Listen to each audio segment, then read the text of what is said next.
Medical college বাংলাদেশের একমাত্র প্রতিষ্ঠান এবং এটি ঢাকা ইউনিভার্সিটির অধীনস্থ পড়াশোনা করা হয় এবং এমবিবিএস সমমানের একটি ডিগ্রি প্রদান করে থাকেন ঢাকা বিশ্ববিদ্যালয়।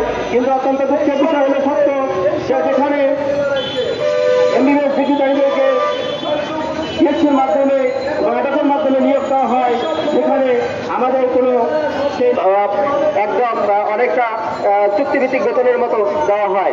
তাই আমার আবেদন হচ্ছে যে ভবিষ্যতে স্ট্যান্ডার্ড সেট আপের মাধ্যমে পিএইচসিতে যাতে করে আমাদের ভবিষ্যৎ প্রজন্ম যারা আজকে এখানে প্রতিবাদ করতে এসেছেন তারা পাস করার সঙ্গে সঙ্গে যাতে পিএইচসির মাধ্যমে ডিটিএস ক্যাডারের মাধ্যমে যাতে তারা নিয়োগ পেতে পারে এবং পাশাপাশি আজকে যে প্রজেক্টটি 351 জনের প্রজেক্ট অভিবাদ বন্ধ আছে সেটিকে আমরা যত চালু করে এবং পাশাপাশি কিছু কিছু থাকা যায় যেগুলো শূন্য পদে নিয়োগের দাবি জানাচ্ছি।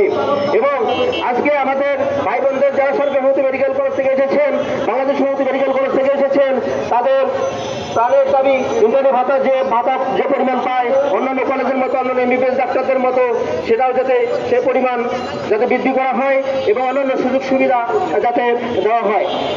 পরিশেষে আমি এক কথাই বলবো যে আপনারা আওয়ামী লীগের সময় সুবিধা নেবেন, চাকরি করবেন, আবার এখন বৈষম্যের নাম ধরে এখনো আপনারা সেই সুবিধার প্রত্যাশা করবেন, এটা কখনো কোনোদিনও আপনাকে দিতে দেওয়া হবে না।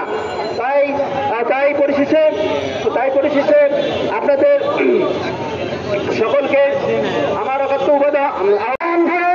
এখানে প্রতিবার আওয়ামী লীগের দালাল, আওয়ামী লীগের দোষর, সাবেক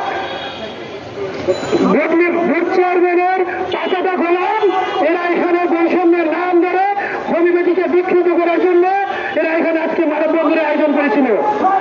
তারা এখানে ভোট খুঁজে পালিয়েছে, এখানে তাদের কোনো অনুষ্ঠান হয় নাই।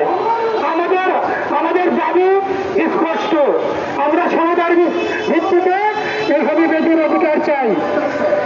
বাংলাদেশে কোনো কোর্স নাই যেখানে 3য় বছর বা 4র্থ বর্ষে ভর্তি হবে। এরা সেই ব্রিজ কোর্সের জন্য তারা বিভিন্ন জায়গায় পায়তারা করতেছে। এরা নিজেদেরকে বৈষম্যের শিকার বলে গ্রাহক ডাক্তারদেরকে